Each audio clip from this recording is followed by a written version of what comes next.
Sir नमस्कार Brijbhushan sir. आज आप खिज़रसराय में आपका शुभ आगमन हुआ। मैं आपका बहुत तहे दिल से आभार व्यक्त करता हूं कि आप खिज़रसराय में आकर करके हमारे दांगी क्लासेज के बच्चों को और हमारे कार्यकारिणी सदस्य के लोगों को और खिज़रसराय के संगठन को अपने माध्यम से अपने विचार को यहाँ पे प्रस्तुत किया। बहुत बहुत धन्यवाद, कीमती समय आपने दिया। और साथ ही आज दांगी टीवी के माध्यम से मेरे विचारों को लोगों तक पहुँचाने का काम कर रहे हैं। इसके लिए मैं आपका तहे दिल से सहृदय धन्यवाद प्रकट करता हूँ। सबसे पहले मैं खिज़रसराय संगठन के बारे में कहना चाहूँगा। खिज़रसराय संगठन का निर्माण खिज़रसराय प्रखंड अंतर्गत लालू बिघा ग्राम से हुआ, जो कि लगभग पिछले 4 वर्ष पहले ही इसकी नींव लालू बिघा ग्राम में रखी गई थी। मैं धन्यवाद देना चाहूँगा लालू बिघा के बबलू दांगी जी और लालू बिघा ग्राम के केदार बाबू को, लालू बिघा ग्राम के हमारे राकेश बाबू को, या फिर लालू बिघा के हर उस शख्स को जिन्होंने वहाँ से खिज़रसराय संगठन की नींव रखी थी। आज यह संगठन पूरे बिहार में ही नहीं, पूरे भारतवर्ष में खिज़रसराय संगठन का नाम है। इसकी प्रमुख उपलब्धियां हैं, जैसे कि यहाँ पे सबसे पहले हमने संगठन बनने के बाद खिज़रसराय प्रखंड के 29 ग्राम दांगी बहुल ग्राम में हमने सर्वे करने का काम किया है। हर ग्राम में हमने दांगी सर्वे करवाया। उसके बाद यहाँ पे दांगी सदस्यता अभियान भी चलाया। इसके बाद हमारे डीहा ग्राम के देवकुमार बाबू द्वारा जो दांगी भवन के लिए ज़मीन दी गई थी, उसमें हम सभी लोगों ने मिलकर के उस ज़मीन में दांगी भवन का निर्माण करवाने का काम किया। इतना ही नहीं, अभी तक हमने पिछले 3 सालों में हर 29 ग्राम में प्रति माह यहाँ पे दांगी बैठक भी आप कंडक्ट करते हैं। हर प्रति माह दांगी बैठक आयोजन किया जाता है। धन्यवाद देना चाहेंगे यहाँ के हमारे प्रखंड सचिव अखिलेश दांगी जी का, उपाध्यक्ष बबलू दांगी जी का, अध्यक्ष हमारे पंकज दांगी जी का, हमारे प्रवक्ता संजय दांगी जी का, या भी जितने भी हमारे कार्यकारिणी सदस्य में हैं, हमारे संगठन में हैं, सभी लोग का आपसी प्रेम और सौहार्द और एक सभी का जो विचार मिलता है, इसी वजह से आज खिज़रसराय संगठन बहुत अच्छा कार्य कर रही है। अभी जैसा कि हमारे आपके दांगी क्लासेस के संचालक पद का भी मैं पिछले 2 साल निर्वहन कर चुका हूं। जैसे ही मुझे प्रदेश का मीडिया प्रभारी बनाया गया, मैं अपना यह जो दांगी क्लासेस की जिम्मेवारी थी, वो जिम्मेवारी विनोद जी को सौंप चुका हूं। अभी वो दांगी क्लासेस के संचालक हैं, उनका भी विचार आपने लिया। और बताना चाहूँगा कि दांगी क्लासेस के माध्यम से बिहार पुलिस में लगभग 5-6 लड़कियां, कुछ ANM, कुछ पैरामेडिकल वगैरह में चुनी गई हैं। अभी पिछले दिनों भी बिहार पुलिस से यहाँ से लगभग 8 लड़कियों का चयन हुआ है। हम लोग यहाँ पे बिहार पुलिस का प्रशिक्षण भी सुबह 5 बजे से करवा रहे हैं, शारीरिक प्रशिक्षण का काम करवा रहे हैं। उसके लिए हमारे अजय सर विवेक शिशु निकेतन में महत्वपूर्ण समय देते हैं, हमारे अजीत सर हैं वह महत्वपूर्ण समय देते हैं, और हमारे डॉक्टर वीरेंद्र बाबू हैं, वह भी अपना कीमती और महत्वपूर्ण समय देते हैं। और जो भी प्रशिक्षण अभी हम वहाँ पे लगभग 17-18 लड़कियों को दिलवा रहे हैं सर, जो कि सिर्फ खिज़रसराय प्रखंड के ही नहीं हैं, वो लगभग गया ज़िले के हर क्षेत्र से लड़कियां यहाँ पे आई हुई हैं। लगभग हम यहाँ पे 7-8 लड़कियां हैं जो कि निःशुल्क रूप से खिज़रसराय संगठन उनको यहाँ पे आवास और भोजन मुहैया करवा रही है, और साथ में प्रशिक्षण देने का भी काम कर रही है।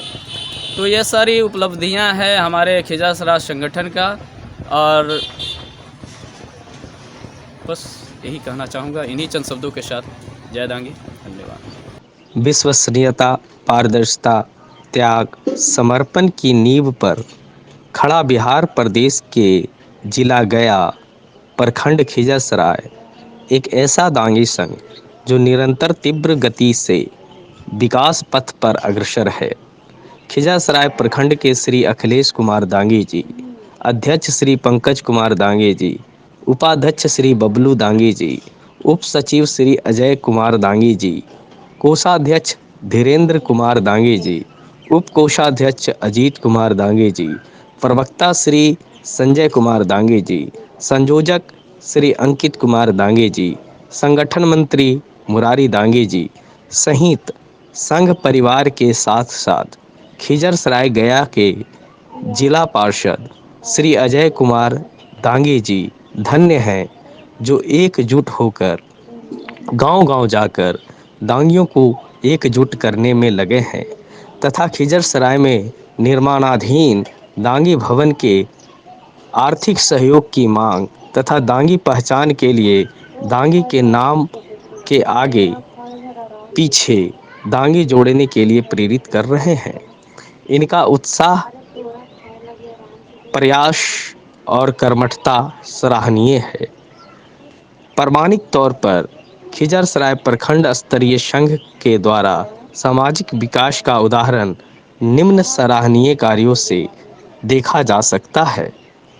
संघ संयोजक श्री विनोद कुमार दांगी जी और बिहार प्रदेश मीडिया प्रभारी सह दांगी क्लासेस संचालक प्रभाकर रंजन दांगी जी के द्वारा वर्षों से आर्थिक रूप से कमजोर छात्र एवं छात्राओं को दांगी प्रेमियों के आर्थिक सहयोग से योग्य शिक्षक के द्वारा बौद्धिक विकास एवं जीविकोपार्जन के उद्देश्य से शिक्षित करने के लिए निःशुल्क दांगी क्लासेस संचालित है।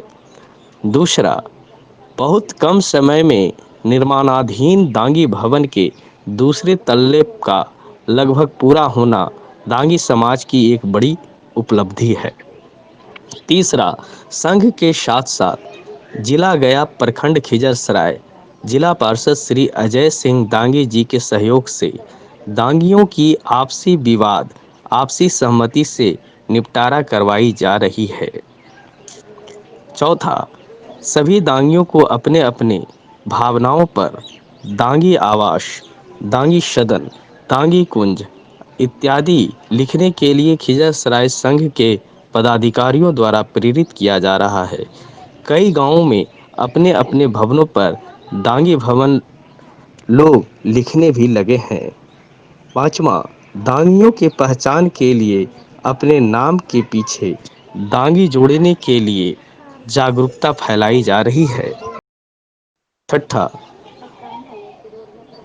प्रखंड के प्रत्येक माह दांगी के कोई न कोई गांव में सभा आयोजित की जा रही है, जहां दांगी मंच से दांगी उद्भव, इतिहास, वंश, दांगी संस्कृति से संबंधित बातों को दांगियों के बीच रखी जा रही है तथा कार्यकारिणी के द्वारा आय व्यय की पूरी पारदर्शिता के साथ रखी जा रही है। इसके अतिरिक्त संघ द्वारा विभिन्न योजनाओं पर सेवा प्रदान करने के लिए प्रस्तावित है। पहला, यदा कदा रक्त शिविर का आयोजन। दूसरा, अखिल भारतीय दांगी क्षत्रिय संघ बिहार गया खिजरसराय के बैनर तले मैराथन दौड़ का आयोजन। तीसरा, अखिल भारतीय दांगी क्षत्रिय संघ बिहार खिजरसराय के बैनर तले निःशुल्क चिकित्सा शिविर का आयोजन। चौथा, खेल शिविर का आयोजन जिसमें दांगी बच्चों का विकास, शारीरिक विकास के साथ साथ खेल के क्षेत्र में आगे बढ़ें। प्रतिभावान छात्रों के बीच पारितोषिक वितरण कर प्रोत्साहित किया जाएगा। पांचवा, दहेज प्रथा जैसी कुरीतियों से निजात दिलाने के लिए एक बड़ा अभियान के तहत दांगियों में समझ पैदा करने के लिए प्रयास किया जाएगा। सातवां, प्रखंड स्तरीय दांगी छात्र एवं छात्राओं के बीच प्रतियोगिता परीक्षा में आयोजित कर प्रतिभावान छात्रों का चयन कर आर्थिक सहयोग प्रदान कर उन्हें शिक्षा के क्षेत्र में आगे बढ़ाने का मौका दिया जाएगा। इस तरह प्रखंड खिजरसराय दांगी संघ बड़ी मजबूती के साथ कदमें बढ़ा रहा है। संघ दांगी उत्थान के लिए संकल्पित है तथा कार्यशील है। सभी संघ कार्यकारिणी सदस्य धन्यवाद के पात्र हैं। मेरी ओर से सभी सामाजिक और समाज सेवियों को हार्दिक शुभकामनाएं। बहुत बहुत धन्यवाद। जय दांगी, जय संघ।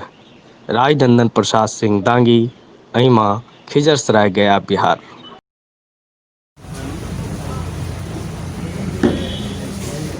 जिला शिक्षा पदाधिकारी डॉक्टर अनिल बाबू, आज के कार्यक्रम के मुख्य अतिथि ब्रजभूषण बाबू, आज के कार्यक्रम के मुख्य अतिथि बिहार प्रदेश अध्यक्ष वीर वीरेंद्र दांगी जी,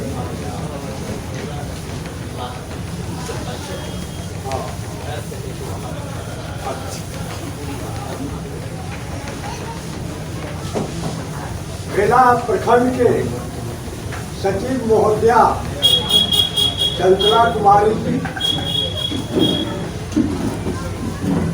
बिहार मीडिया प्रभारी प्रभाकर रंजन दांगी जी, खिजरसराय प्रखंड उपाध्यक्ष बबलू कुमार दांगी जी, बिहार प्रदेश सचिव सदस्य अजय कुमार दांगी जी,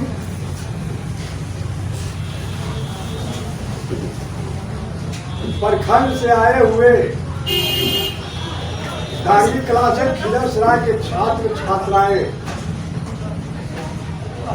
एवं खिजरसराय प्रखंड से आए हुए हमारे गार्जियन,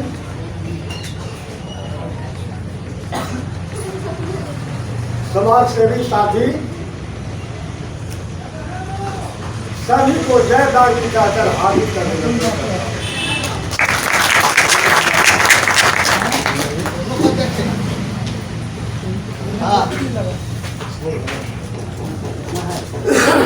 वो लेकर है ना, उसमें घुस करके और वो जैसा गिर जाएगा।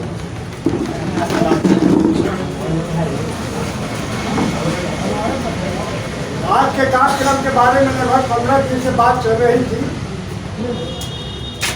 हमारे बिहार प्रदेश के मीडिया प्रभारी प्रभाकर रंजन दांगी जी धन्यवाद के पात्र हैं,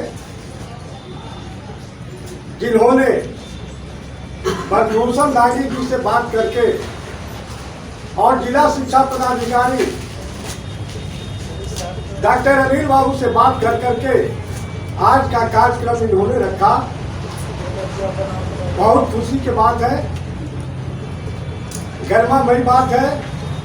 तो मैं मीडिया प्रभारी प्रभाकर रंजन जी के जो इस कार्यक्रम को आज रखने में अहम योगदान दिए, इसके लिए उनको एक जोरदार ताली से हम लोग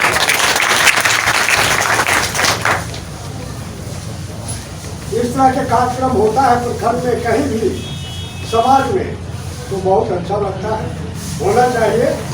और जो भी हम लोग प्रखंड के लोग हैं, इस तरह से मिलजुल करके कार्यक्रम चलाते रहे, बाहर के भी लोग आते रहे, उनको भी अच्छा लगे, हम लोग को भी अच्छा लगे, और इसी तरह से समाज सेवा होता रहे। तो हम लोग के जितने भी प्रखंड के पदाधिकारी हैं या बिहार के लेवल के पदाधिकारी हैं, इस तरह के कार्यक्रम में रुचि लेते रहे और इस तरह के कार्यक्रम हम लोग करते रहे,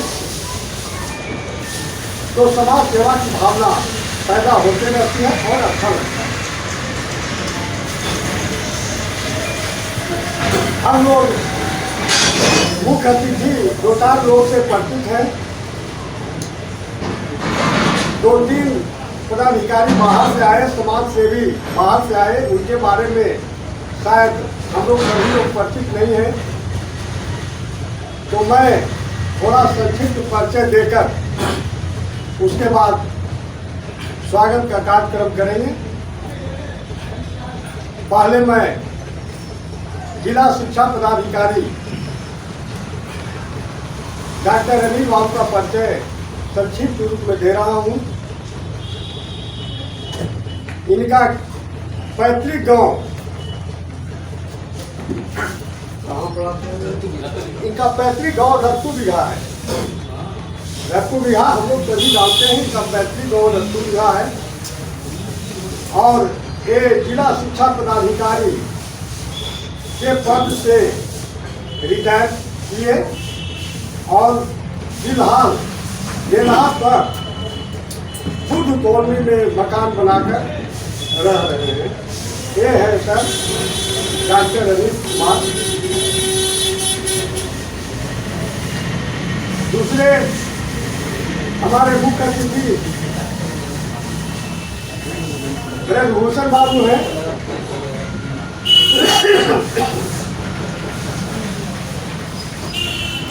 ये शायद रिलेटेड है, क्या चलता है डांगे टीवी बहुत प्रसन्नता की बात है, बहुत गरिमा की बात है। आज हम डांगे जानकारी हुई, आज डांगी टीवी चलाते हैं। इनका घर मराठी पड़ता है, पैतृक गांव मराठी बरैया में पड़ता है मराठी। इनका पैतृक गांव मराठी है।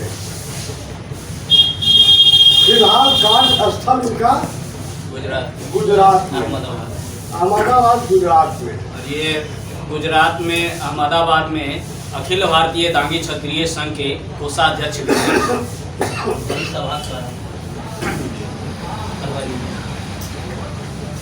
तो आज हम लोग के प्रखंड में आकर, दांगी क्लासेज में आकर, दांगी भवन में आकर हम लोग की शोभा बढ़ाए, इनके नाम पर भी एक स्वागत मिलेगा।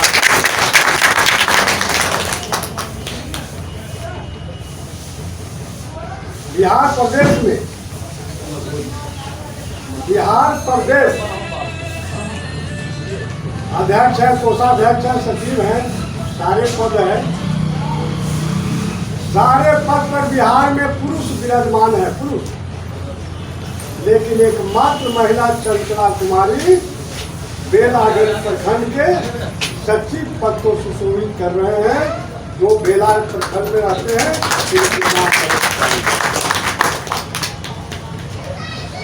आप लोग भी जान जाइए, एकमात्र महिला पूरे बिहार में, एकमात्र महिला चंचला कुमारी दांगी की है, जो बेला प्रखंड के सचिव पद को सुशोभित कर रही है। बहुत गरिमामय बात है। इनका मैके बहुत लोग इनको जानते पहचानते होंगे। इनका मैके खिजरसराय प्रखंड के बगल में लालू बिघा है।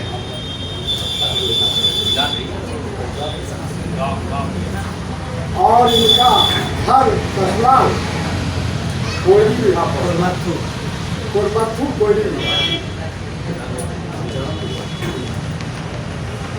लालू बिघा राजकुमार दांगी नेताजी के लिए हैं।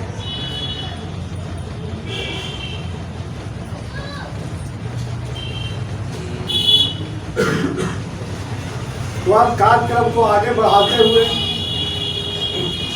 हम लोग पहले मुख्य अतिथि को सम्मानित करने का कार्यक्रम करेंगे।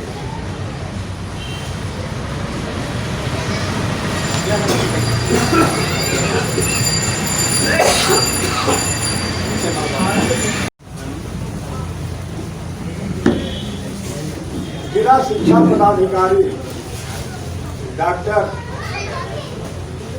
अनिल बाबू आज के कार्यक्रम के मुख्य अतिथि ब्रजभूषण बाबू, आज के कार्यक्रम के मुख्य अतिथि बिहार प्रदेश अध्यक्ष वीर वीरेंद्र दांगी जी,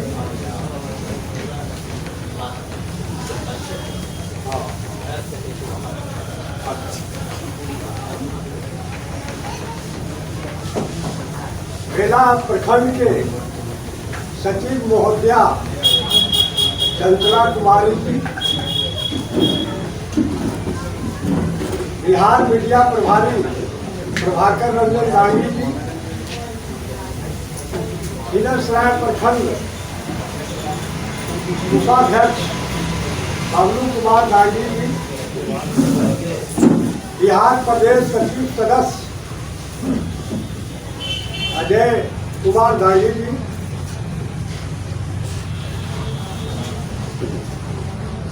प्रखंड से आए हुए गांधी क्लास खिजरसराय के छात्र छात्राएं एवं खिजरसराय प्रखंड से आए हुए हमारे गार्जियन,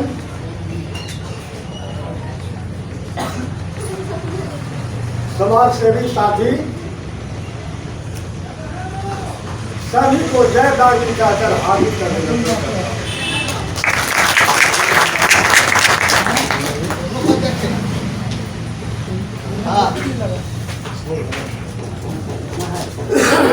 वो लेकर जो है ना उसमें घुस करके और वो जैसा गिर जाएगा।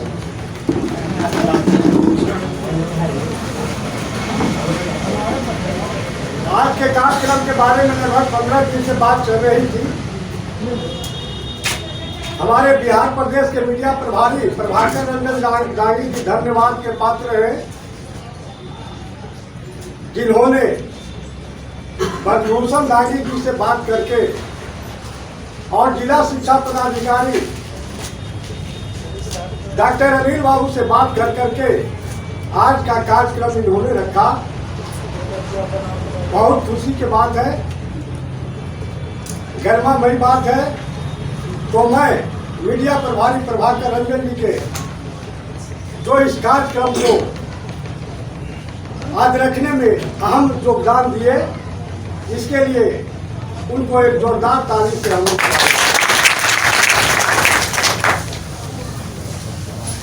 इस तरह के कार्यक्रम होता है प्रखंड में कहीं भी समाज में तो बहुत अच्छा लगता है, होना चाहिए। और जो भी हम लोग प्रखंड के लोग हैं इस तरह से मिलजुल करके कार्यक्रम चलाते रहे, बाहर के भी लोग आते रहे, उनको भी अच्छा लगे, हम लोग को भी अच्छा लगे और इसी तरह से समाज सेवा होता रहे। तो हम लोग के जितने भी प्रखंड के पदाधिकारी हैं या बिहार के लेवल के पदाधिकारी हैं, इस तरह के कार्यक्रम में रुचि लेते रहे और इस तरह के कार्यक्रम हम लोग करते रहे तो समाज सेवा की भावना पैदा होते रहती है और अच्छा लगता है।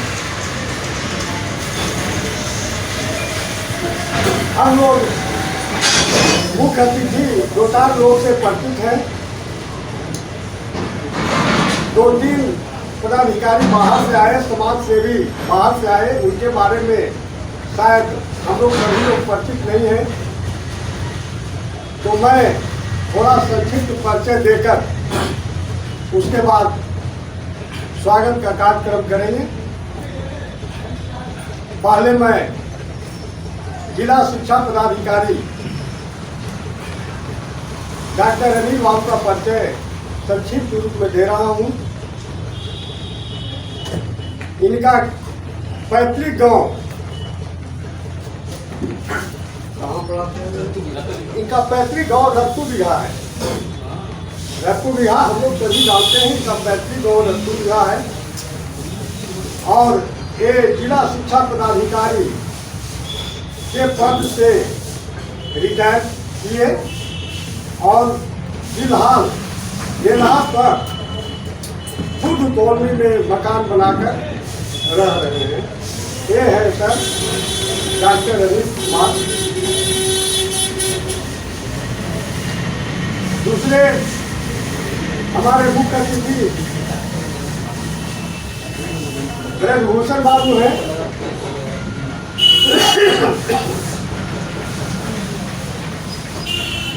ये शायद रिलेटेड है, क्या चलता है टांगे टीवी बहुत प्रसन्नता की बात है, बहुत गर्मा की बात है आज हम दांगे जानकारी हुई आज दांगी टीवी चलाते हैं। इनका घर मराठी पड़ता है, पैतृक गाँव मराठी बरैया में पड़ता है मराठी। इनका पैतृक गाँव मराठी है। फिलहाल कार्य स्थल इनका गुजरात में, अहमदाबाद गुजरात में। और ये गुजरात में अहमदाबाद में अखिल भारतीय दांगी क्षत्रिय संघ के कोषाध्यक्ष भी हैं।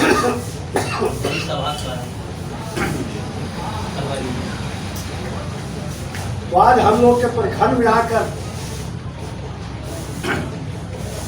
दांगी क्लासेज में आकर दांगी भवन में आकर हम लोग की शोभा बढ़ाए, इनके नाम पर भी एक स्वागत में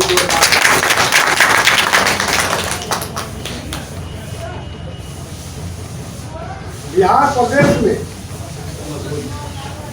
बिहार प्रदेश अध्यक्ष है, कोषाध्यक्ष है, सचिव है, सारे पद है। सारे पद पर बिहार में पुरुष विराजमान है, पुरुष, लेकिन एकमात्र महिला चंचला कुमारी बेलागंज प्रखंड के सचिव पद को सुशोभित कर रहे हैं, जो बेलागंज प्रखंड में रहते हैं।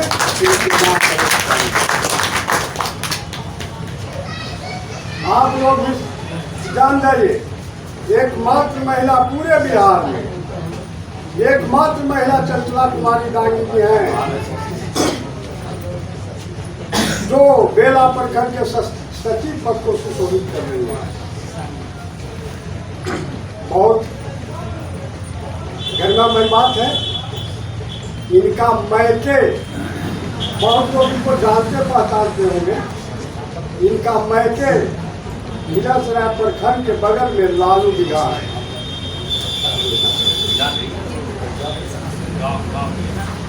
और इनका घर ससुराल कोयली बिघा कोरमत्थू कोयली बिघा। लालू बिघा राजकुमार दांगी नेताजी के प्रिय हैं।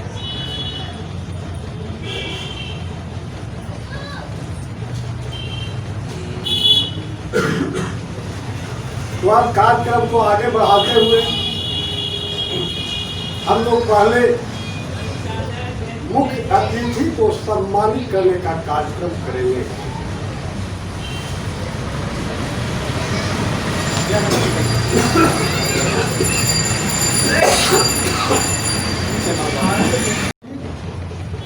और लालू बिहार ग्राम के राजकुमार नेताजी आए और हमारे मुख्य अतिथि बिहार प्रदेश अध्यक्ष वीर वीरेंद्र दांगी को सम्मानित किया।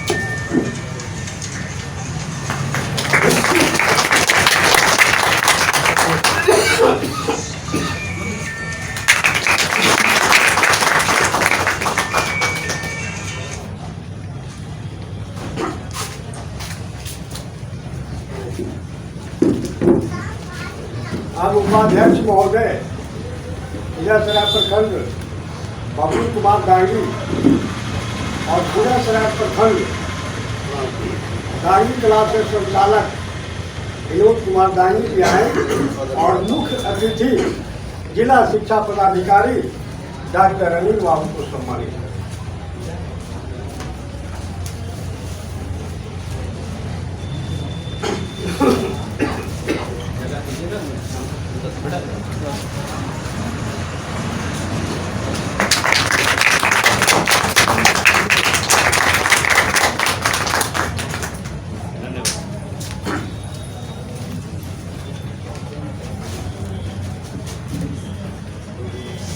अब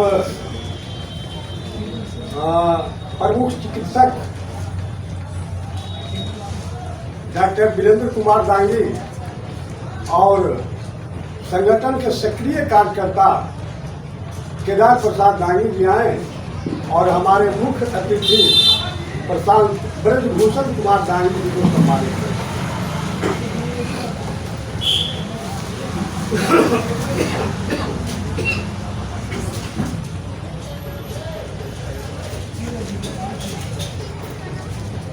जोरदार ताली होनी चाहिए।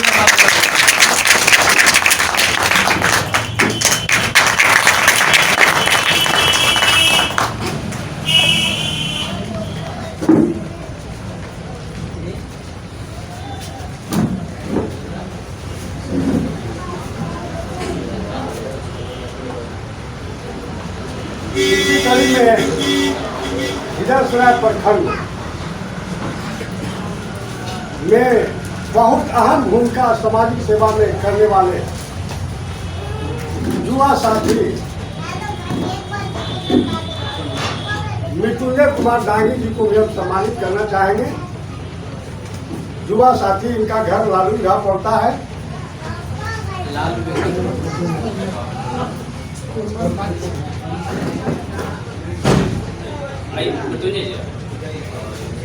और इन्हें सम्मानित करने का काम हमारे बिहार ग्राम के हैं गार्जियन श्री विजय प्रसाद दांगी जी आए और मृत्युंजय जी को सम्मानित करें।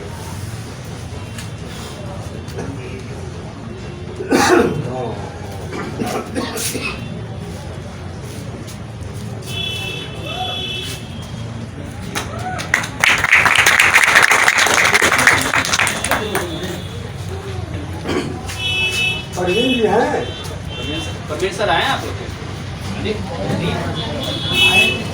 चले गए।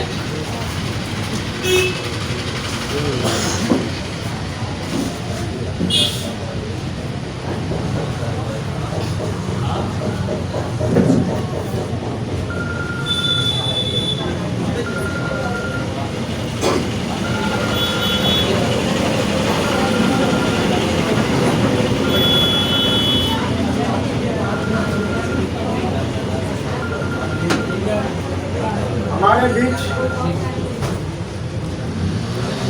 बैठी है बेला प्रखंड सचिव चंचला कुमारी दांगी जी। इनका बहुत अहम योगदान रहता है, हर कार्यक्रम में इनको देखा जाता है। हर कार्यक्रम, चाहे गया का कार्यक्रम हो, पटना का कार्यक्रम हो, प्रदेश का कार्यक्रम हो, प्रखंड का कार्यक्रम हो, यहाँ तक कि मैंने खिजरसराय जब भी कार्यक्रम होता है तो इनकी उपस्थिति अनिवार्य देखते हैं। इनके पूजा को देख करके हम लोग बहुत हमेशा ऊर्जावान रहते हैं और इनको भी ऊर्जावान करने का हम लोग प्रयास करते हैं। तो हम चाहेंगे कि इनको भी सम्मानित किया जाए। तो क्या नाम है? आ जाओ और तुम आ जाओ।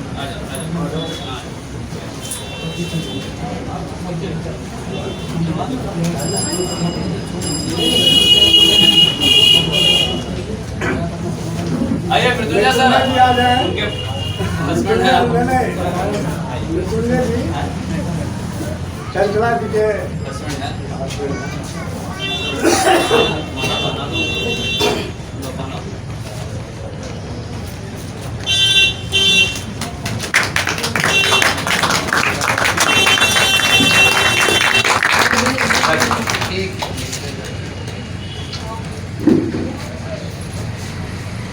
ठीक है।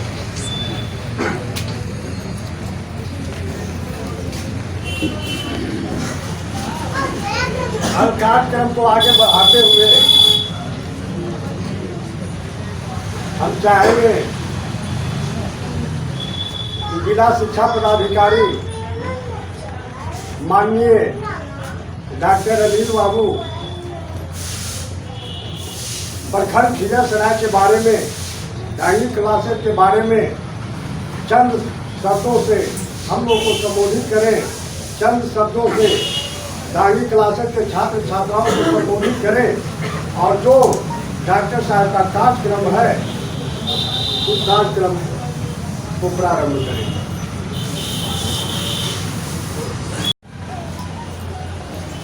आदरणीय अध्यक्ष महोदय, उपस्थित सज्जन वृंद तथा मेरे प्यारे विद्यार्थी,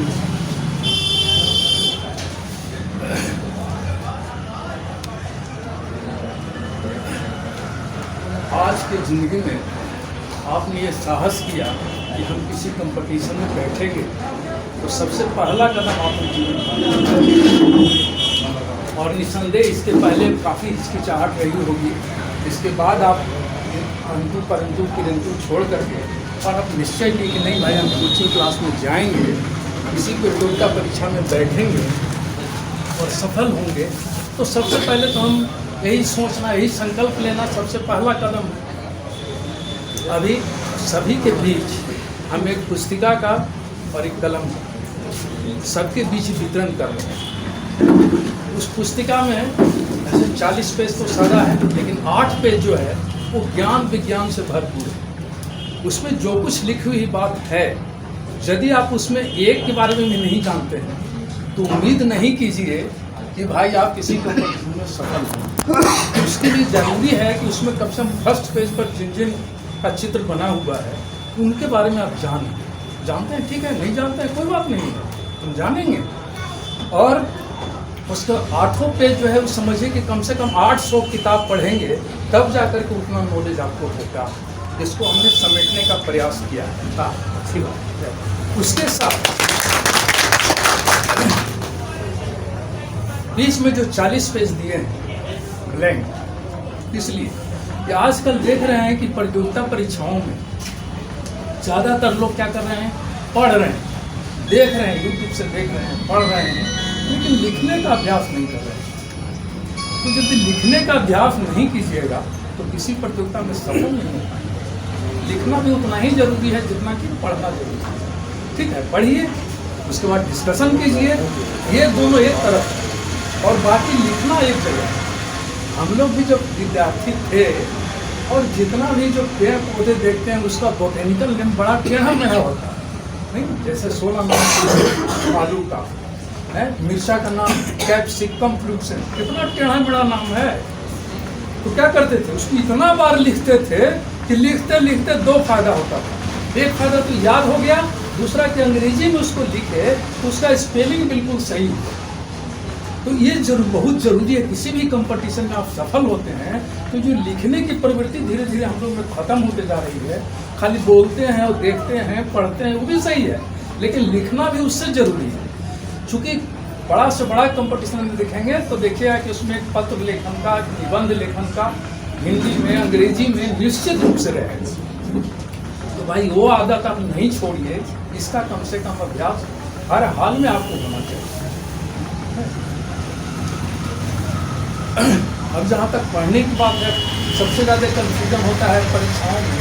क्या कोई सवाल आया ऑब्जेक्टिव टाइप के और उसमें क्या देखते हैं कि भाई कन्फ्यूजन होने लगता है, क्या ये सही लग रहा है, फिर देखने के बाद सही लगता है कि सही। ये अक्सर बात सभी विद्यार्थियों में ये पाया जाता है। तो वैसी स्थिति में जो मेरा अनुभव कहता है उसमें आप निश्चय कर लीजिए कि जो पहले दिमाग में आपको बात आया था उसी को अनुसार हम करेंगे। वो मेरा सही हो कि गलत तो छोड़ दीजिए आप, लेकिन जो दिमाग में पहले आया था बात, बस उसी पर आप एकदम टिक मारेंगे, उसी पर आप फोकस करेंगे। इसमें 10% चांस है कि आप गलत होंगे, 90% बिल्कुल आप सही होंगे। समय बदला है, पढ़ने की परिपाटी भी बदली है। ठीक है, हम जिस विद्यालय में पढ़े हैं, अभी जो पुस्तिका मिलेगी उसमें एक पेज में मेरे बारे में, सेकंड पेज जो है कहाँ कहाँ हम पढ़े, कहाँ कहाँ हमने सेवा किया, कहाँ कहाँ विदेश यात्रा किए, इसका पूरा विवरण है। तो सोचिए कि हम जब चौथा में पढ़ते थे तो यहाँ से कम पनारी हाई स्कूल जो देख रहे हैं आप, उतना दूर हम पैदल जाते थे। यहाँ से आप लोग एक साथ हैं, उस तरह से हम लोग भी गाँव से 3-4 जाते थे, लेकिन इतना दूर तक पैदल आते जाते थे। परिपाटी 10 घंटे की उस समय थी, मिडिल स्कूल था कहने के लिए, लेकिन 10 घंटी होती थी जिसमें 5वीं घंटी तकली और 10वीं घंटी में भगवान, ये सबके लिए अनिवार्य था।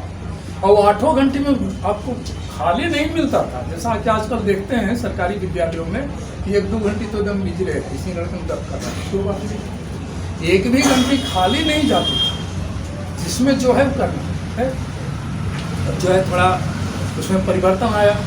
अब देख रहे हैं सबसे पहले क्या है कि एंड्रॉयड मोबाइल है भाई, आज के युग में हम बहुत पढ़े लिखे, ठीक है, लेकिन यदि हम 4G का इस्तेमाल नहीं करते, इंटरनेट का इस्तेमाल नहीं करते, ठीक है, एंड्रॉयड फ़ोन नहीं रखे हुए हैं, तो वो बिल्कुल उसी तरह से अशिक्षित हैं जैसे आपके गांव में कुछ पुरुष महिला जो है अशिक्षित हैं, उसी तरह से है। तो कॉपी का जो पहला पेज ऊपर वाला हम जिन का दिए हैं, उन्हीं का फोटो दिए हैं कि जिनके बिना मेरा काम नहीं चल सकता, जैसे मोबाइल है, ईमेल है, इंटरनेट है, इसके बिना हम जिंदा ही नहीं रह सकते, चल ही नहीं सकते हैं। तो कम से कम उनका फोटो देखिए और जानिए कि भाई इनका क्या योगदान है। और सबसे नीचे में जो नेता का फोटो दिया हुआ है वो ऐसे लोग हैं जो भी जीवित हैं और जीवित हैं, और उन लोगों ने मानवता के लिए जो काम किया है बगैर जाति धर्म लिंग का भेदभाव किए, वैसा यदि और सारे नेता भारत अपने देश के बिहार के करने लगे हैं तो फिर भारत वास्तव में सोने की चिड़िया। तो सबका कंट्रीब्यूशन जब आप देखेंगे तो जरूर जानेंगे कि भाई इनका क्या कंट्रीब्यूशन रहा। और बीच में वैसे लोग हैं कि एक ही पेज है, समय सीमित है, तो ऐसा नहीं है कि यही ऑल इन ऑल है।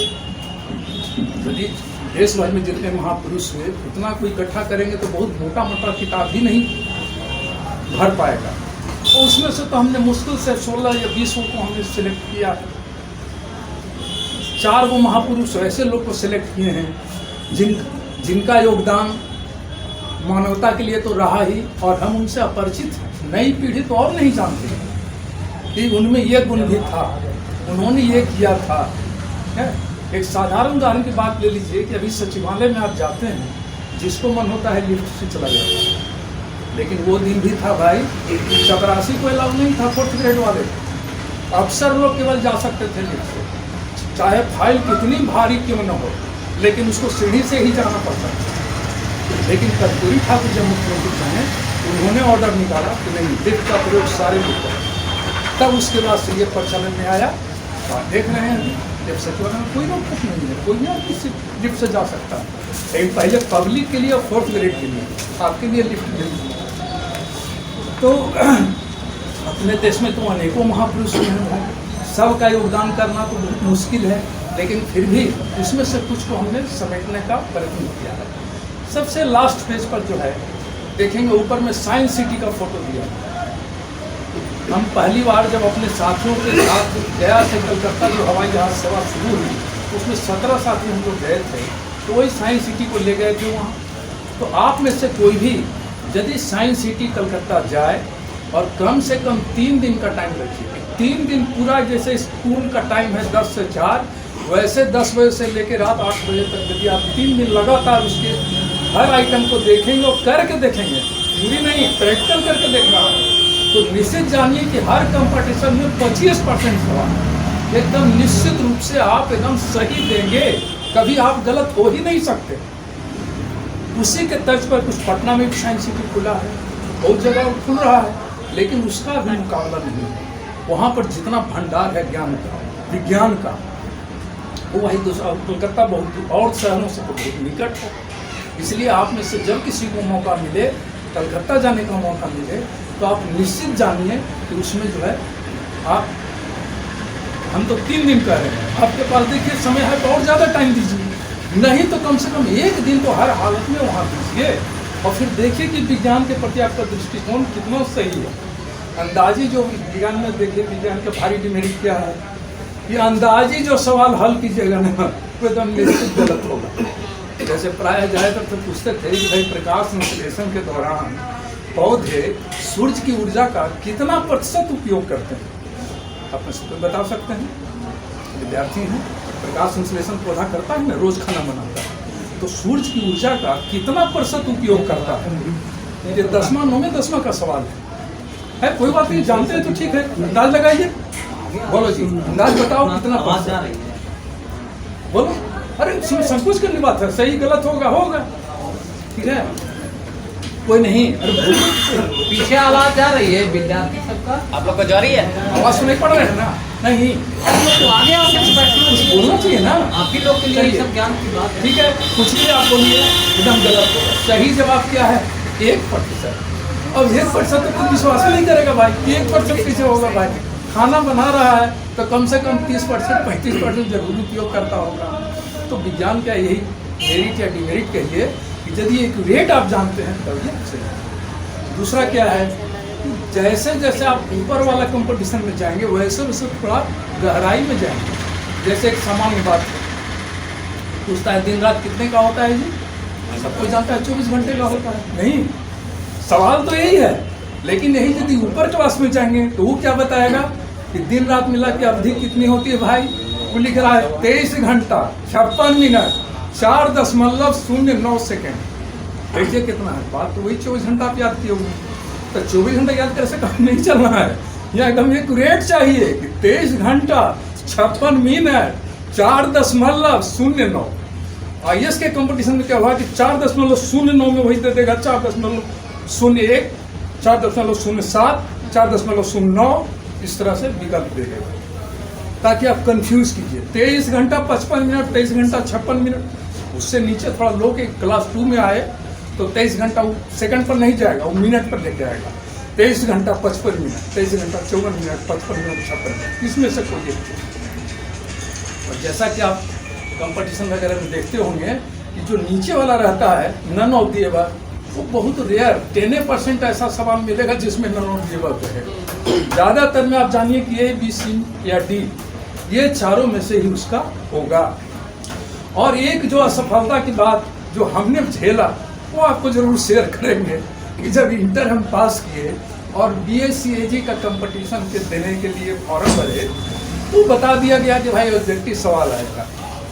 तो हमने क्या किया कि बाजार से गाइड खरीद लिया ऑब्जेक्टिव और उसको दिन रात मेहनत करके समझिए कि पूरा एकदम कंठस्थ कर लिया। लेकिन जब परीक्षा में गए मुश्किल से उसमें से 15-20 सवाल आए, जाहिर के सफल हो गए, मेहनत तो खूब की है। तो क्यों? इससे ये सबक मिला कि अब जो भी कंपटीशन जो आपको ऑब्जेक्टिव टाइप के देखते हैं, सब कंपटीशन में ऑब्जेक्टिव है, तो उसके लिए कभी भी आप ऑब्जेक्टिव तैयारी नहीं कीजिए। जब भी तैयारी करेंगे सब्जेक्टिव करेंगे, सब्जेक्टिव करेंगे तो ऑटोमेटिक ऑब्जेक्टिव तैयार हो जाएगा। इसलिए कभी भी ऑब्जेक्टिव को केवल क्या करेंगे, आप टेस्ट करेंगे। जैसे उदाहरण के लिए मान लीजिए कि बाबर की कहानी में पढ़ा कि मुगल साम्राज्य का संस्थापक भाई बाबर था, ठीक है, उसको पूरी जीवनी पढ़ गए आप। अब उसके बाद अपने को आपको टेस्ट करना है तो देखिए ऑब्जेक्टिव में बना करके कि भाई उसमें क्या वो आपको सही होता है, उससे आपको अंदाज होगा। पीरियोडिक टेबल देखना है, इससे भी कोई ना कोई सवाल, शायद ही कोई कंपटीशन है जिसमें पीरियोडिक टेबल से सवाल नहीं आएगा। दूसरा ये जो संसार का नक्शा देख रहे हैं इसको भी 5 मिनट रोज देखना उस तरह से है। जैसे जो लोग आस्तिक लोग हैं और रोज नहाने के बाद पूजा करते हैं, 5 मिनट करें कि 15 मिनट करें कि 1 घंटा करें, लेकिन करना जरूरी है। तो वैसे आप यदि कंपटीशन में सफल होना चाहते हैं तो पहला काम आपका होगा कि उठते उठते जो संसार का नक्शा है उस पर 5 मिनट ही सही लेकिन नज़र डालिए। 5 मिनट क्या नज़र डालेंगे कि किधर ईरान है, ईरान के बगल में इराक है, किधर नॉर्वे है, किधर स्वीडन है, किधर फिनलैंड है, कहाँ पर विषुवत रेखा है, कहाँ पर अक्षांश रेखा है। तो यदि उस कंट्री में नहीं भी गए हुए हैं तो हम एक अंदाज से बता देंगे कि वहाँ का जलवायु क्या होगा भाई, वहाँ बहुत ठंडा है। ठीक है, सिंगापुर में गए हैं, समझ जाए कि नहीं भाई यहाँ पर बहुत गर्मी है, जब यहाँ भयंकर ठंडा पड़ेगा, लेकिन सिंगापुर में जाएंगे तो ये स्वेटर भी नहीं पहन पाएंगे। तो क्या होगा, उससे बहुत से सवाल आपको देखने से, लोकेशन से आपको कम से कम कोई भूगोल का सवाल या जीके का, ये दोनों में से यदि आप रोज उसको देखेंगे, पीरियोडिक टेबल को इसलिए देखेंगे कि उसमें देखते हैं कि कितने तरह के तत्व हैं, कि सबका अलग अलग गुण और लक्षण, तो उसको इसलिए देखिए कि थोड़ा बहुत उसमें आपको आइडिया हो जाए। और संसार के नक्शे को इसलिए देखेंगे कि ताकि आपके दिमाग में लोकेशन रहे कि यदि पूछता है सवाल में कि वैसी नदी का नाम बताइए जिसका सब नदियाँ उत्तर से दक्षिण बह रही है, भाई आप एक नदी का नाम बताइए जो पूरब से पश्चिम की ओर बह रही है। तो यदि आप नक्शा रोज नहीं देखेंगे तो कैसे आपको समझ में आएगा। गंगा किनारे शहर का सूची दे दे और बता रहा है कि इसमें कौन सा शहर नहीं है। तो जब नक्शा देखेंगे तब देखेंगे कि हाँ भाई ये चल रहा है, हरिद्वार से चल रहा है, इलाहाबाद होते हुए पटना भागलपुर होते हुए मिल जाता है। उसमें कटिहार, समस्तीपुर, मुजफ्फरपुर ये सब नहीं आएगा और वैसा के सवाल नहीं देगा। तो कुछ रखने की चीज़ तो है नहीं, तो देखने की चीज़ है कि भाई नदी कहाँ से निकली, कैसे कैसे निकली। चंबल किसकी सहायक नदी है, उसमें कृष्णा, कावेरी और तुंगभद्रा दे रहा है, उसमें तो दक्षिण भारत की नदी है। तो जो नक्शा आप देखेंगे प्रतिदिन 5 मिनट देखें, 10 मिनट देखें। दूसरा है कि दूसरे से आपका जो दूसरे प्रतिनिधि है उससे डिस्कशन करें, उससे पूछें आपने जो देख लिया कि किसकी कौन सहायक नदी है, उसको आप देखें। परियोजना से देखते हैं कोई ना कोई सवाल जरूर आता है। अपने देश की सबसे पहले परियोजना रही भाखड़ा नंगल परियोजना, जिससे पंजाब आज इतना समृद्ध हो गया है। पंजाब आज इतना समृद्ध हो गया है, उसका कारण है ये भाखड़ा नंगल परियोजना। क्या इन लोगों की एक छवि बन गई है कि किसान का मतलब बेचारा पुराना साइकिल, धोती, कुर्ता जो पहनता है वही किसान है। वही नहीं देखा है कि किसान भी कार पर चलता है, किसान भी जो है कोट पैंट पहनता है, किसान भी इंटरनेट पे टीवी पर देखता है। वो तो पंजाब में ही नहीं। तो वह जैसी छवि है तो वैसा काम नहीं चलेगा। तो भाई वहाँ के पंजाब के किसान भी तो कभी यही थे, हमारे ही तरह। लेकिन वहाँ क्या हुआ कि वहाँ व्यवस्था ने सिंचाई का व्यवस्था पूरा किया और फिर टेक्निक भी बताया गया कि नए नए उन्नत नस्ल बोइए भाई। अभी देखते हैं गाय पालन में अब तो प्रकृति बदल गई है। पहले अपने गांव में देखते थे क्या देसी नस्ल पालते थे, लेकिन हर कोई अब क्या होता है वर्ण संकर गाय पालता है कि भाई दूध ज़्यादा मिलेगा तो अपने भी खाएंगे और बेचेंगे भी। तो उसको अपनाए तब ना, था तो बहुत कुछ, लेकिन आप अपनाए तो समृद्ध हुआ, तब तो पंजाब समृद्ध हुआ पुराने नियम, पुराने कानून को ही देख करके। और इसीलिए अभी जो है पंजाब सोचिए कि पूरे देश के बढ़िया बढ़िया मंत्री से जब 3 गो कृषि बिल पास हुआ तो बढ़िया बढ़िया लोग को पता नहीं था, जो किसान जदयू प्रकोष्ठ के नेता हैं उनको भी नहीं पता है कि क्या बिल पास हो गया। लेकिन वहाँ के किसान सब पता है कि भाई क्या क्या इसको को लाभ है, क्या इससे हानि है। और तब जो है वो देख रहे हैं कि आपके समर्थन में या विरोध में वो क्या कर रहा है, सो छिपा हुआ नहीं है कि सरकार को भी अब सोचना पड़ रहा है। अभी तक जो बहाना कर रहा है, लेकिन लगता नहीं है कि उनका बहाना कोई करने वाला इस बार। तो संक्षेप में ठीक है, बीच बीच में कभी आते रहेंगे, टेस्ट करेंगे कि भाई आप किस हद तक पहुँचे। वैसे तो आप सेल्फ असेसमेंट भी कर।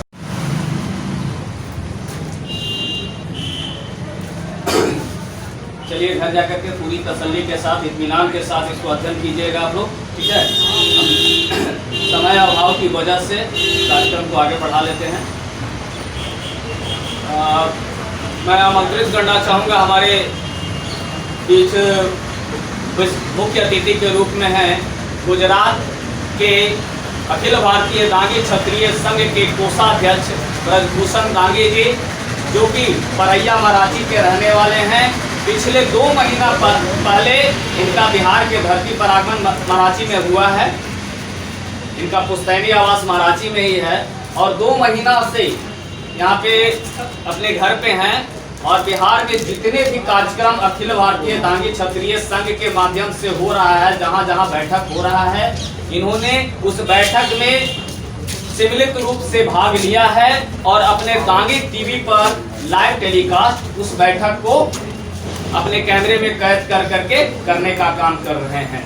दांगी टीवी यूट्यूब पर एक चैनल चल रहा है, जो कि आपको सोशल मीडिया के माध्यम से, मैं आपको व्हाट्सएप भी करता हूं कभी कभी, और फेसबुक पर भी ये चल रहा है। अगर आप लोग सोशल मीडिया के माध्यम से जुड़े हुए हैं, फेसबुक चलाते हैं, यूट्यूब देखते हैं, तो वहाँ पे जा करके दांगी टीवी चैनल को जरूर सब्सक्राइब करें। उसमें दांगी समाज से जुड़ी हुई चीज तो मिलेंगी ही आपको, साथ में आप बच्चों के लिए कुछ पढ़ाई की सामग्रियां भी मिलेगी। एक विशेष बात और, जिस तरह से खिजरसराय में दांगी क्लासेस चल रहा है, वहाँ पे गुजरात में भी दांगी क्लासेस चल रहा है। यह भी बहुत एक विशेष बात है और हम जोरदार ताली से स्वागत करेंगे हम अपने हम चाहेंगे कि आज की एक छोटी सी सभा को हमारे दांगी क्लासेस के बच्चों को थोड़ा सा सर अपने तरफ से ब्रीफ करने का। सभी को जय दांगी। जैसा कि मेरा परिचय दे चुके हैं, उसमें ज़्यादा समय नहीं लूँगा। मैं दिवाली से बिहार आया हूँ, अपने पैतृक गाँव में रह रहा हूँ और पेशे से मैं सॉफ्टवेयर इंडस्ट्री से जुड़ा हुआ हूँ। सॉफ्टवेयर नहीं बनाता, बट सॉफ्टवेयर डेवलपमेंट में मैं प्रोजेक्ट मैनेजमेंट हूँ। क्योंकि कोरोना की वजह से पिछले मार्च से ही हम लोग घर से काम कर रहे हैं, तो चूँकि ऐसा समय था जब कोरोना सारी यात्री सेवाएं शुरू हुई, ट्रेन की फ्लाइट्स की, तो समय मिला तो वापस गाँव आने का समय मिला, तो घर से ही काम करता हूँ मैं। और इसके साथ साथ समाज जो गुजरात में दांगी समाज है, ये आज से करीब 2001 में पहला सम्मेलन हुआ था, उसके बाद समाज लगभग समाप्त हो गया था। उसके बाद 2020 में वापस से हम लोगों ने इसको सब लोगों को एकत्रित किया और एक बहुत बड़ा सम्मेलन भी किया था पिछले साल, जहाँ हमारे अध्यक्ष वीरेंद्र दांगी जी, जो आपके बिहार प्रदेश के सचिव हैं, अरुण जी, सतुरी, सभी लोग आए थे वहाँ पे, राजस्थान से, एमपी से, सभी जगह से गए। तो ये तो हो गया संगठन और उससे जुड़ा हुआ। उसके बाद में चुनाव हुआ, उसके बाद में दूसरा देश चुनाव का तब से हूँ और चल रहा है। तो ये हो गई संगठन की बात। बट संगठन से आगे बढ़ के जो शिक्षा का एक जो क्षेत्र है, आप जैसे अभी श्री अनिल जी ने कहा कि अगर आप आज डिजिटल नहीं हैं, अगर आप इंटरनेट से जुड़े नहीं हैं, अगर आपको मोबाइल चलाना नहीं आता, तो आप 2 कदम पीछे हैं।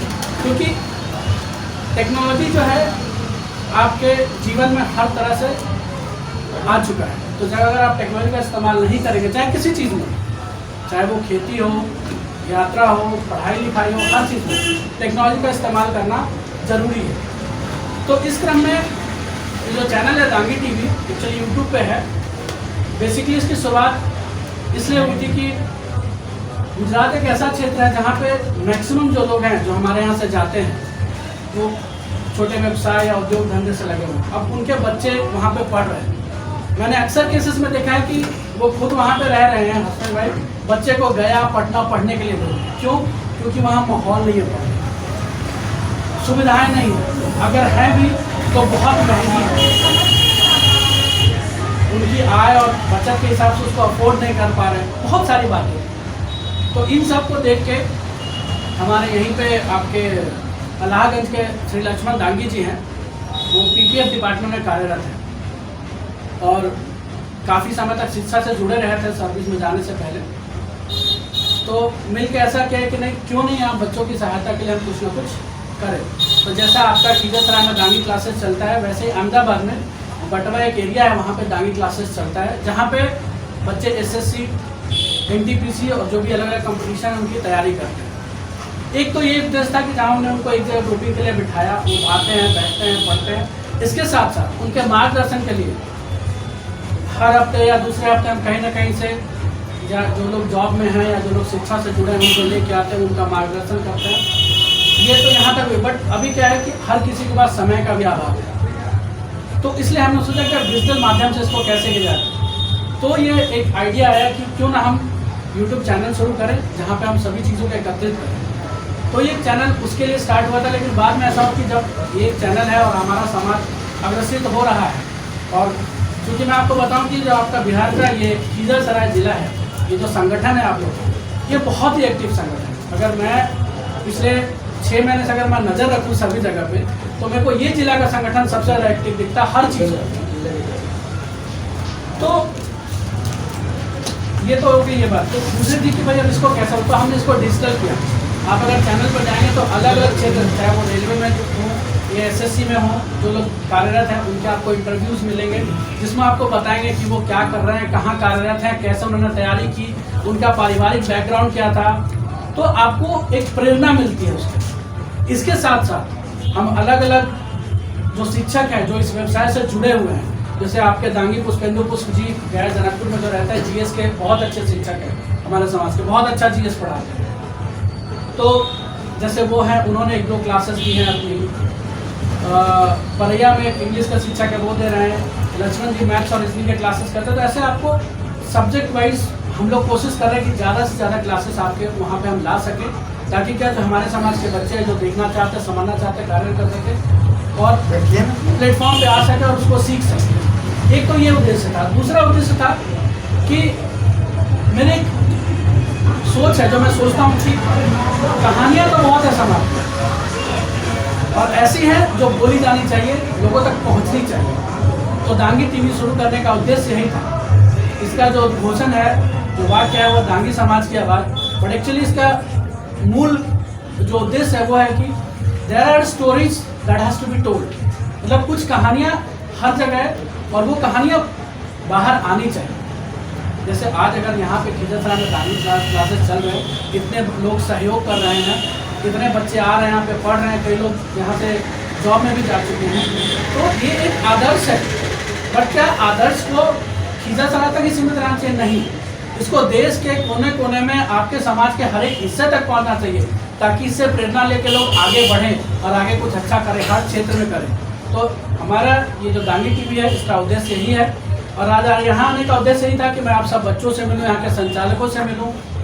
ये तो मेरा सौभाग्य कि वीरेंद्र जी, अनिल जी भी आ गए, इनसे भी मुलाकात हो गई, आप सब लोगों से मुलाकात। तो मैं चाहता हूँ कि ये जो कहानी, आप लोग का ये जज्बा है, जो आप लोग इतनी मेहनत करते हो, चाहे वो संचालक हो, चाहे विद्यार्थी हो, क्योंकि संचालक नहीं चला, लेकिन विद्यार्थी को अगर संचालक में विश्वास नहीं होगा तो वो क्यों आए? तो ये बहुत बड़ी बात है कि आपको अपने संचालकों पर, जो भी वहाँ पे चला रहे, उनका आपको इतना विश्वास है, दृढ़ विश्वास है कि नहीं, मुझे सफलता मिले और आगे मुझे जाना है। तो ये एक, आप इसको कहिए, आपने एक लैंडमार्क स्थापित किया है, एक अलग दिशा दी है, ताकि हर जगह। और मैं आपको बताऊं तो गुजरात का जो दांगी क्लासेस है, वो आपके खिजरसराय के दांगी क्लासेस के प्रेरणा से ही स्टार्ट हुआ है, क्योंकि आप लोगों का यहाँ था और हमने उससे प्रेरणा ली और हमने वहाँ पे उसको रेप्लिकेट किया। हाँ, यहाँ पे आप डेली क्लासेस होते हैं, वहाँ पे डिजिटल क्लासेस होते हैं, बस यही डिफरेंस है। डिजिटल क्लासेस के लिए वहाँ पे अलग से ग्रुप बना हुआ व्हाट्सएप पे, जिसपे उनके डेली के उनके क्वेश्चन है, उनके टेस्ट जाते हैं, डेली के उनके क्लासेस के वीडियोस जाते हैं, वो अलग से उनका पूरा ग्रुप है, उस पर वो चलता है सर। तो ऐसे ये पूरा हम लोग इसको ऑपरेट कर रहे हैं। तो बस इतना ही, और आप सबों का बहुत बहुत धन्यवाद।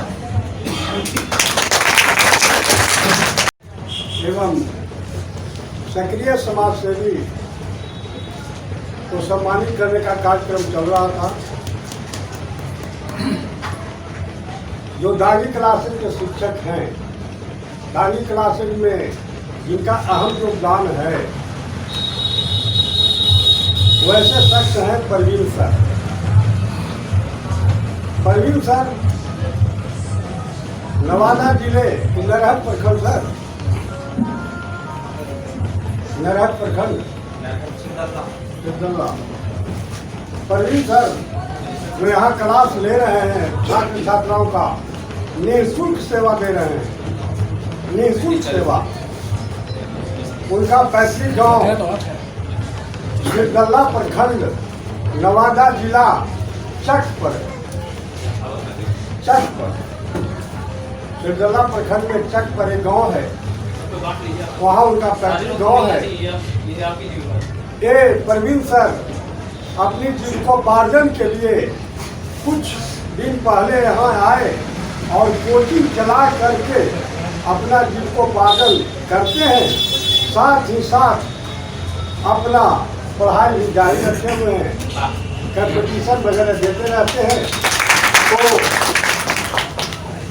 ऐसे शख्स हैं परवीन सर, और यहाँ निःशुल्क सेवा देते हैं।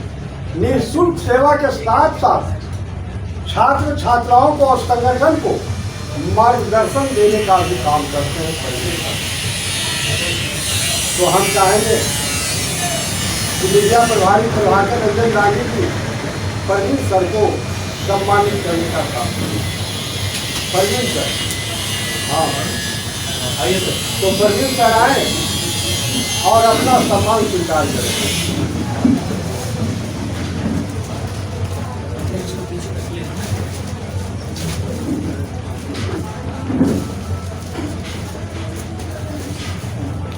मई ग्राम के मई ग्राम के रामजी बाबू आए और इन्हें माला देकर सम्मानित करें।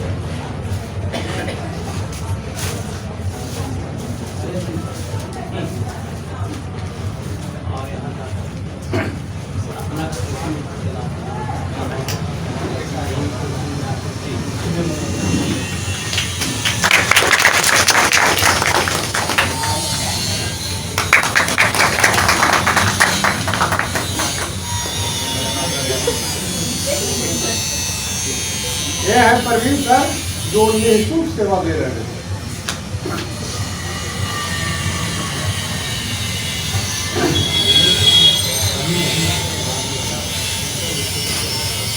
भारतीय दांगी क्षत्रिय संघ के अध्यक्ष माननीय वीर वीरेंद्र दांगी जी। सर वो तो बाद में हम लोग करेंगे। हाँ, बस सिर्फ आज की इस सभा को संबोधित करते हैं।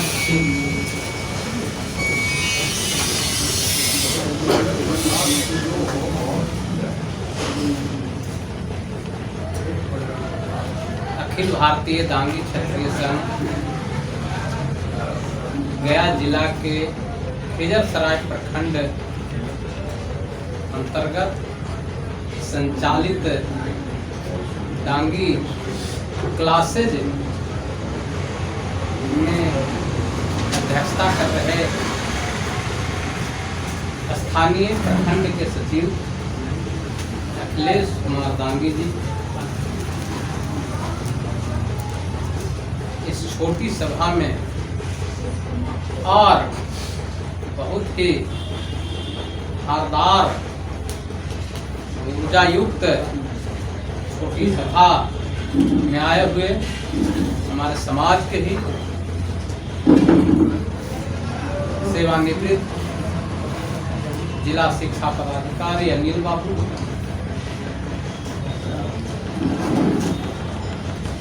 गुजरात में दांगी समाज का वर्चस्व लहराने वाले और यही गया जिला परैया अंतर्गत मराठी गांव के रहने वाले हमारे प्रदेश संगठन का नेतृत्व कर चुके अध्यक्ष के रूप में शहीद द्वारिका प्रसाद दांगी जी के भतीजे और दांगी टीवी के संस्थापक भाई ब्रजभूषण दांगी जी इस सभा में आए हुए बेला प्रखंड के सचिव दांगी चंचला देवी जी, स्थानीय डॉक्टर वीरेंद्र दांगी जी जो काफी समाज सेवी हैं, प्रदेश के कार्यकारिणी सदस्य भाई अजय जी जो यहीं पर कोचिंग चलाते हैं और इस दांगी क्लासेज के संचालक भाई विनोद दांगी जी, प्रदेश के प्रभारी मीडिया प्रभारी और स्थानीय महिमा गांव के रहने वाले भाई प्रभाकर रंजन दांगी जी, श्री केदार दांगी जी लालू बिघा से और श्री राजकुमार रंजन दांगी जी और सब कितना आह्लादित कर देने वाला एक नाम बोलने जा रहे हैं जो अपने तो यहाँ आकर करके नवादा जिला से आकर करके अपना नौकरी की तैयारी कर रहे हैं और बड़ी खुशी हुई अभी सुन कर करके कि वो अपना कोचिंग चलाते हैं और उसमें से समय निकाल कर करके दांगी क्लासेज को समय देते हैं भाई प्रवीण दांगी जी और यहीं स्थानीय चिरैली से कृष्णकांत दांगी जी और सभी अभिभावकगण, दोस्तों, बच्चे, बच्चियां, सभी लोगों को मेरी ओर से और अपने संगठन की ओर से जय दांगी के अभिवादन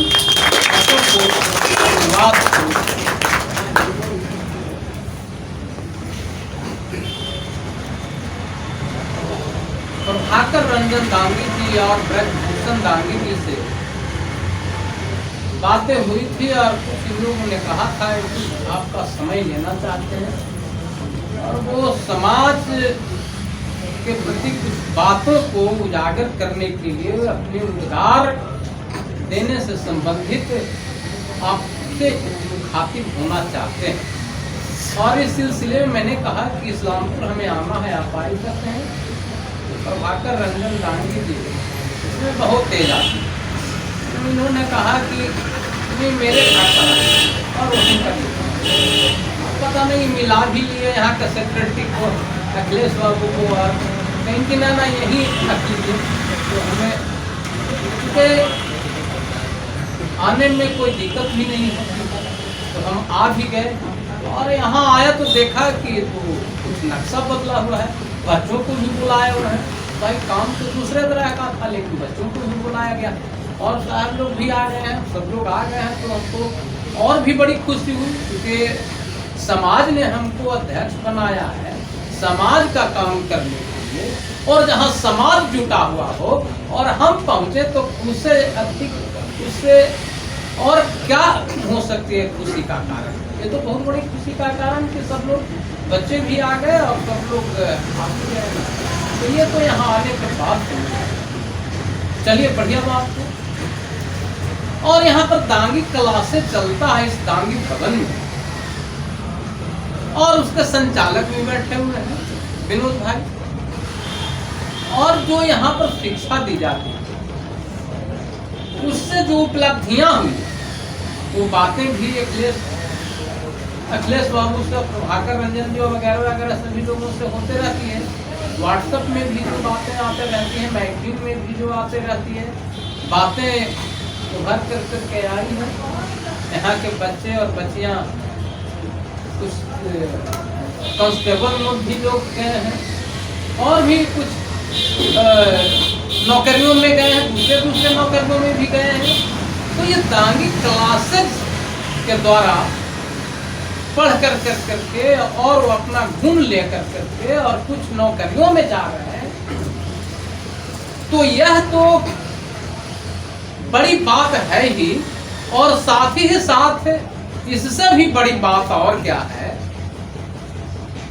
कि जो बच्चे यहाँ से पढ़ करके नौकरी में जा रहे हैं वो इस दांगी क्लासेज या दांगी भवन के बारे में एक नजर जरूर रखते हैं।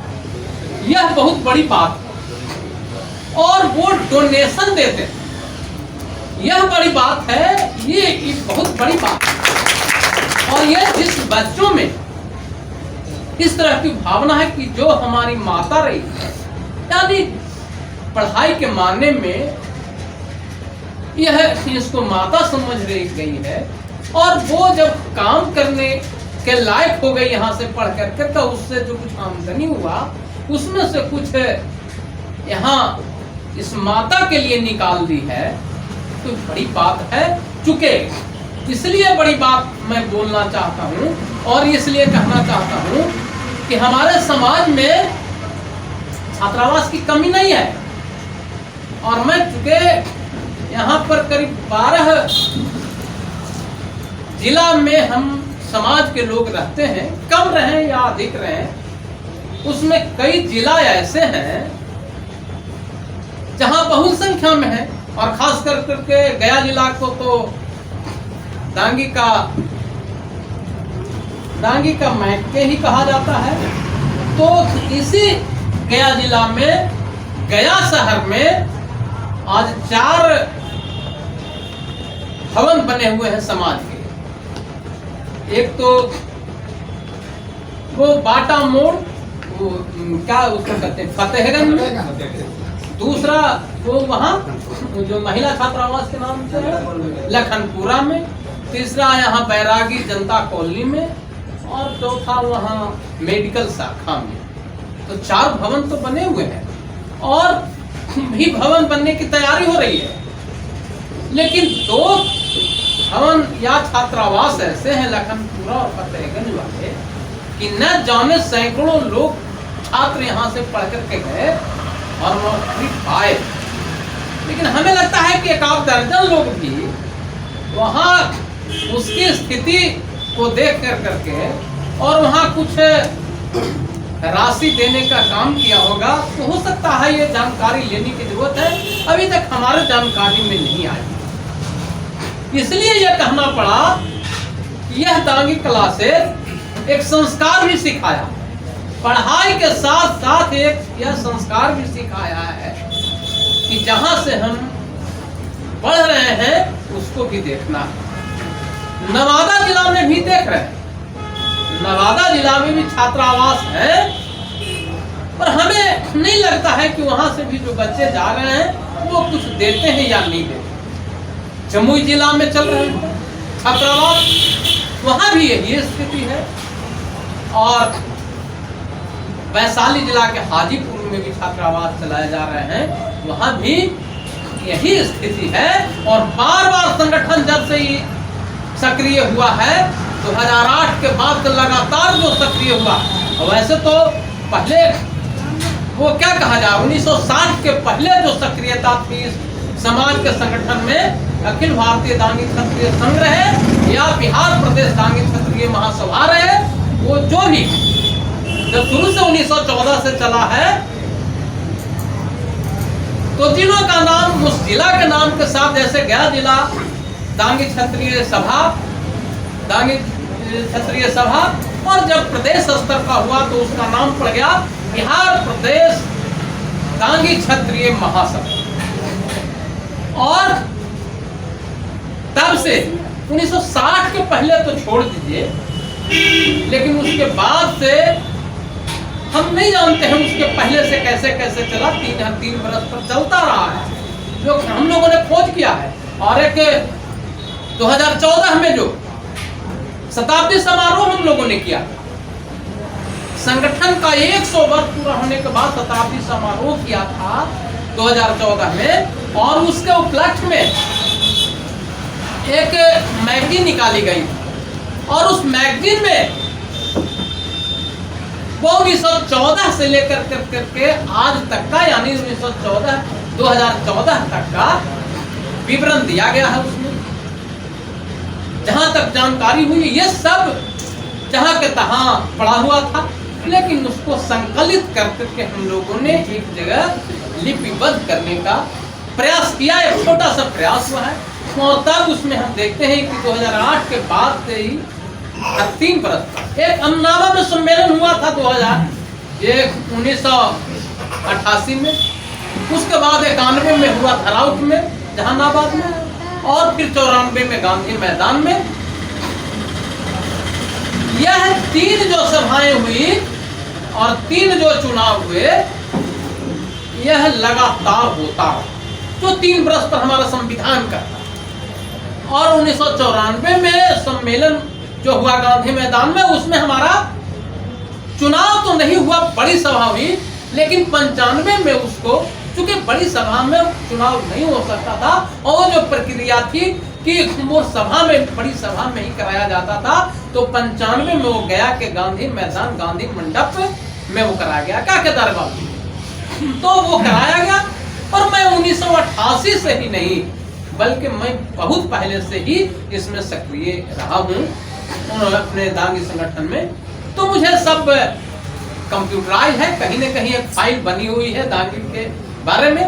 और तब मैं देखता आ रहा हूँ कि जो इधर 2008 का इतना जाना पड़ा, इतना कहानी, इसलिए कि 2008 के बाद से लगातार जो संगठन चल रहे हैं,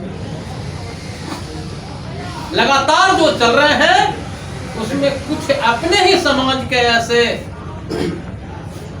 लोग हैं जो ये संगठन को तोड़ देना चाहते हैं और अपनी रोटी केवल सेकना चाहते थे। और ऐसे भी पहले भी इसी तरह से होते रहा, और 2008 के बाद से यही चाहते हैं कुछ लोग, जो आज बंद नहीं पड़ रहा है। और हमारे अखिलेश बाबू जैसे, प्रभाकर रंजन जैसे, और भी विनोद बाबू जैसे, और वगैरह वगैरह, विजय बाबू वगैरह वगैरह लोग जैसे इस संगठन को बिल्कुल खूंटे की तरह गाड़ कर चला रहे हैं, इसलिए वो हिल नहीं रहा है। वो लोगों का प्रयास, वो दुष्प्रभाव जो वो लोग चलाना चाहते हैं, वो नहीं चल रहा है। आप सब लोगों को जो कुछ इस तरह की बातें आती है, इस पर ध्यान देने की जरूरत है। हम एक बात कहेंगे बच्चों के लिए कि शिक्षा ये खेती जीने का साधन हो सकता है, क्योंकि हम लोग खेती से ही हम लोग आगे बढ़े हैं। और हमारे जिला शिक्षा पदाधिकारी यदि हुए हैं तो इनके पढ़ने का कोई साधन रहा होगा तो खेती ही रहा होगा। और जो भी शुरू में जो पढ़े हैं और वो जो पढ़ लिख करके नौकरी की, उनका फिर साधन वो अपने बाल बच्चों का भले वो रहा है, लेकिन खेती ही जीने का साधन रहा है। लेकिन साथ में खेती नहीं हो सकता, केवल जीने का साधन हो सकता है, साथ केवल और केवल शिक्षा से ही संभव है। इसलिए शिक्षा पर शुरू से ही हम लोगों का, हमारे समाज का जोर रहा है और आज भी है। और इसलिए आप लोग शिक्षा पर बिल्कुल ये रखिए। हम कहना चाहेंगे, आप तो विशेष कुछ नहीं, लेकिन ये हम एक बात कहना चाहेंगे। आज जैसे दांगी टीवी चला रहा है, उसी तरह से डिजिटल पत्रिका निकल रही है दिल्ली से। भाई अशोक जी वहाँ के सेक्रेटरी हैं, महासचिव हैं वहाँ के, और वो दांगी टाइम्स डिजिटल पत्रिका निकाल रहे हैं हर 2 महीने पर। महामारी हो गया है, महामारी भी हो गया है। अब हाँ, ये 2 महीना पर हो गया है। तो हम लोगों के पास जो हो उसको भेजना चाहिए। दांगे से या समाज से संबंधित, दांगे के विकास से संबंधित हम क्या सोचते हैं वो उसमें भी भेजा जाना चाहिए। भाई आज क्यों हो रहा है इतना क्यों हो रहा है? इसलिए कि 1914 में स्मरणीय प्रयाग नारायण सिंह दांगी जैसे लोग, पंडित विश्वनाथ सिंह दांगी जैसे लोग, प्रयाग सिंह गंगा पार वाले वो जैसे लोग हमारे गार्जियन जो रहे हैं, हमारे जो पूर्वज जो रहे हैं, उन लोगों का जो प्रयास रहा आज फल फूल रहा है। और आज बड़े पैमाने पर नौकरियों में जा रहे हैं। ठीक है, यूपीएससी में कम हमारे लोग आ रहे हैं, अब बीपीएससी में भी आने लगे हैं, यूपीएससी में भी आएंगे। चूंकि हमारा बेस बनेगा तो आगे भी होगा। चूंकि बेस अब यूपीएससी, अब चूंकि शिक्षा भाई खर्चीला हो गया तो खर्च हमारा नहीं पूरा हो सकता है खेती से। इसलिए खेती से जो आगे बढ़े हमारे लोग छोटे छोटे नौकरियों में, और वो अपने बाल बच्चों को शिक्षा दे रहे हैं, तो यूपीएससी ही लोग करेंगे। कि अभी बीपीएससी अति पिछड़ा में आने के बाद बीपीएससी में भी लोग और अधिक से अधिक कुछ आने लगे हैं। क्योंकि पहले तो इक्का दुक्का लोग आते थे, मेडिकल में भी कम लोग आते थे, लेकिन अब हर क्षेत्र में हमारे लोग आने लगे हैं।